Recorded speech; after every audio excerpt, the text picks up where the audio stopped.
Hai semua, selamat kembali ke online classroom Cikgu Teo. Dalam video ini kita akan tengok sebatian. Okey, untuk sebatian, jom kita imbas kembali sedikit ya. Apa dia sebatian? Sebatian terdiri daripada dua atau lebih unsur yang bercampur secara kimia. Kata kunci di sini adalah kimia. Kalau topik sebelum ni campuran, dia adalah terdiri daripada dua atau lebih unsur atau sebatian yang campur secara fizikal. Yang sebatian pula dia bercampur secara kimia. Okey, ingat ya, kata kunci untuk sebatian ialah kimia. Bahan baharu akan terbentuk apabila ada pembentukan sebatian, dan bahan baru yang terbentuk ini mempunyai ciri-ciri sendiri yang berbeza daripada unsur-unsur yang membentuknya. Antara contoh sebatian yang biasanya kita nampak adalah garam, gula, kapur tulis ataupun mama politena dan juga air tulen. Jom kita tengok gambar dan juga contoh ya. Ini apa dia? Ini adalah permainan blok. Permainan blok ini sebenarnya diperbuat daripada politena. Okey, sebatian politena ini adalah terbentuk daripada gabungan dua unsur, iaitu karbon dan hidrogen. Okey. Air juga merupakan sejenis sebatian, daripada gabungan dua unsur, iaitu hidrogen dan oksigen. Ini adalah jubin yang diperbuat daripada mama dan gabungan unsur apa? Unsur kalsium, karbon dan juga oksigen. Unsur logam dan bukan logam boleh bergabung secara kimia untuk membentuk satu sebatian. Kita tengok beberapa contoh ya. Kalau logam bergabung dengan oksigen secara kimia, dia akan membentuk logam oksida. Okey, apa maksud Cikgu Teo? Kita tengok contoh. Kalau magnesium adalah logam ya, sejenis logam. Dia gabung dengan oksigen, dia akan membentuk magnesium oksida. Okey, kita tengok contoh lagi. Aluminium juga adalah sejenis logam. Okey, gabung dengan oksigen, dia akan membentuk aluminium oksida. Okey, nampak tak trend dia? Kalau zinc gabung dengan oksigen, zinc oksida. Besi oksida. Kuprum oksida. Okey, jadi ada setengah jenis logam akan gabung dengan oksigen untuk membentuk logam oksida. Macam mana pula dengan air ya? Setengah logam dia akan bertindak balas dengan air ataupun dia akan gabung dengan air untuk membentuk sebatian yang bersifat alkali dan juga membebaskan gas hidrogen. Okey, contoh litium adalah sejenis logam. Okey, dengan air akan membentuk litium hidroksida. Ini adalah sebatian yang bersifat alkali dan juga gas hidrogen. Okey, kita tengok contoh lagi. Natrium dengan air. Cuba dulu. Dia akan membentuk apa? Natrium hidroksida dan juga gas hidrogen. Satu lagi, kalium dengan air akan membentuk kalium hidroksida dan juga gas hidrogen. Semua yang depan ni, litium, natrium, kalium adalah sejenis logam. Mereka membentuk, apabila mereka tindak balas atau gabung dengan air, akan bentuk sebatian bersifat alkali, iaitu yang semua hidroksida ni lah, dan juga membebaskan gas hidrogen. Jom kita tengok besi pula. Okey, kalau besi bersama dengan sebut sulfur dan dipanaskan, dia akan membentuk besi sulfida. Okey, ini susunan radas yang kita boleh buat di makmal sains. Okey, di mana kita masukkan sebut sulfur dengan sebut besi dan panaskan dalam mangkuk pija. Kita akan dapat besi sulfida. Okey, dan juga awak akan mendapati bahawa jisim campuran sebelum dan selepas dipanaskan adalah sama. Dia tidak akan berubah. Maksudnya bila kita masukkan sebut besi dan sebut sulfur, sebelum kita panaskan, kita timbang dulu. Jisim dia adalah sama apabila kita panaskan dan kita timbang balik, dua-dua ada sama. Sebelum dan selepas dipanaskan, jisim sama. Dia tidak akan berubah, ya. Okey. Semua garam mineral yang dijumpai di bumi wujud dalam bentuk sebatian akibat daripada tindak balas kimia yang berlaku, kecuali beberapa jenis. Contohnya emas, perak dan juga platinum. Okey. So, kalau unsur-unsur ni dia gabung secara kimia, okey, dan membentuk sebatian. Macam mana kita nak asingkan sebatian ni? Kalau campuran senang, banyak kaedah. Okey, kita sudah bincang semua kaedah itu dalam video sebelum ini. Kalau sebatian pula macam mana? Okey, sebatian tidak boleh diasingkan melalui kaedah fizikal macam campuran. Tak boleh.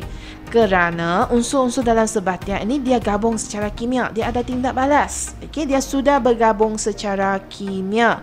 Jadi, kita hanya boleh asingkan dia dengan menggunakan kaedah kimia. Okey, nama proses ini dinamakan sebagai elektrolisis. Cuba sebut elektrolisis. Okey, apakah maksud elektrolisis? Elektrolisis ini maksud dia adalah proses penguraian satu sebatian tu kepada unsur-unsurnya apabila arus elektrik mengalir melaluinya. Kita perlukan arus elektrik. Kalau awak tengok perkataan ni, elektrolisis, elektro tu elektrik lah. Okey, lisis maksudnya penguraian, pemecahan. Okey, so elektrolisis, kita perlu kaedah ini. Okey, untuk asingkan sebatian balik kepada unsur-unsur yang membentuknya. Kita tengok satu elektrolisis yang biasanya kita buat di dalam makmal sains, iaitu elektrolisis air. Ini susunan radas dia. Tengok, kita isikan bikar ni dengan air, masukkan sedikit asid sulfurik. Dan kita kena sambung kepada bateri sebab kita perlukan arus elektrik. Apa yang kita nak asingkan sebenarnya? Kita nak asingkan air. Unsur-unsur yang ada dalam air. Air sebenarnya adalah sebatian yang terhasil atas gabungan unsur hidrogen dan oksigen. Hidrogen dan oksigen yang gabung secara kimia akan membentuk air. Jadi kita nak tukar air ini ataupun asingkan sebatian air ini balik menjadi oksigen dengan hidrogen. So kita guna elektrolisis. So ada dua elektrod yang kita gunakan. Kita guna kaedah elektrolisis. Dua elektrod yang kita guna di sini, elektrod negatif yang sambung kepada kutub negatif bateri ini dinamakan sebagai katod. Di sini kita dapat menghasil ataupun mengumpul gas hidrogen. Dan juga oksigen pula akan dikumpul di anod ataupun elektrod positif. Jadi air ini sudah diurai menjadi hidrogen dan oksigen yang kita kumpul kat dua tabung uji ini. So ini adalah proses elektrolisis air. Nanti dalam tingkatan 2, bab air, kita akan lebih banyak bincang elektrolisis ini lagi, ya. Dua jenis perubahan boleh dialami oleh bahan-bahan, iaitu perubahan fizik dan juga perubahan kimia. So, kita banyak sebut tentang secara fizikal, secara kimia, fizik, kimia, fizik, kimia. Apakah perubahan fizik dan perubahan kimia ini? Kalau perubahan fizik, dia tidak menghasilkan bahan yang baru. Contoh, kita ada peleburan ais, pembekuan air, kondensasi dan pendidihan air. Tengok peleburan ais ini. Daripada ais, dia tukar jadi air. Itu adalah perubahan fizik sebab tak ada benda baru yang dihasilkan. Dia tetap air. Air dalam bentuk ais, air dalam bentuk air. So tiada penghasilan bahan baharu. Kalau perubahan kimia, ada bahan baharu yang terbentuk yang beza daripada bahan asalnya. Contoh, pengaratan besi, fotosintesis, perebutan daun dan juga respirasi sel. Kita tengok yang paling simple. Kita tengok pengaratan besi. Apabila besi itu berkarat, dia ada benda baru yang dihasil ataupun terbentuk, iaitu karat. Okey, karat tu beza daripada benda asalnya. Dia beza daripada besi kan? So itu perubahan kimia. Okey. So, kita cuba bandingkan perubahan fizik dan perubahan kimia ni. Okey. So, pertama sekali kita tengok persamaan mereka. Dua-dua perubahan ini berlaku pada jirim. Ingat lagi tak jirim? Semua bahan yang mempunyai jisim dan memenuhi ruang adalah jirim. Okey. Kedua, persamaan mereka adalah mereka dua-dua ini melibatkan perubahan tenaga. Okey, ada perubahan tenaga yang berlaku. Macam mana pula dengan pembezaan? Okey, pertama sekali untuk perubahan fizik macam Cikgu Teo kata tadi tidak membentuk bahan baharu. Untuk perubahan kimia ada bahan baharu yang dibentukkan. Untuk perubahan fizik pula sifat bahan dan juga hasil adalah sama sebab mereka sama je, tak ada bahan baru. Tapi untuk perubahan kimia sifat bahan dan juga hasilnya adalah berbeza. Komposisi kimia untuk bahan dan hasil sama sebab benda sama, tak ada bahan baru. Okey, perubahan kimia pula komposisi kimia untuk bahan dan hasil adalah berbeza sebab dia adalah bahan baharu. Okey. So, untuk walaupun kedua-dua ini melibatkan perubahan tenaga, maka perubahan fizik ini dia perlukan tenaga yang sedikit sahaja kalau berbanding dengan perubahan kimia. Dia memerlukan tenaga yang banyak. Okey.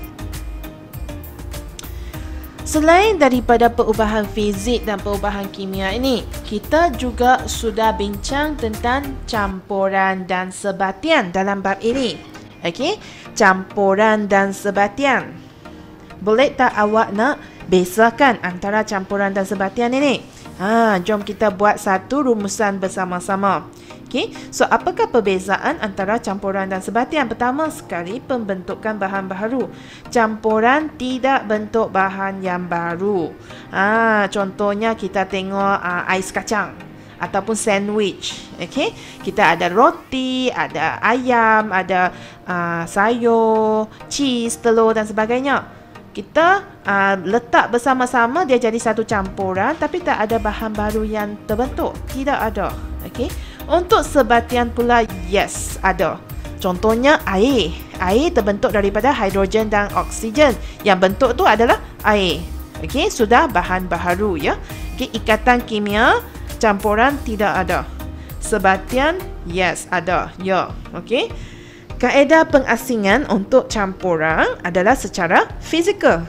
Kalau sebatian adalah kaedah kimia, iaitu elektrolisis ya.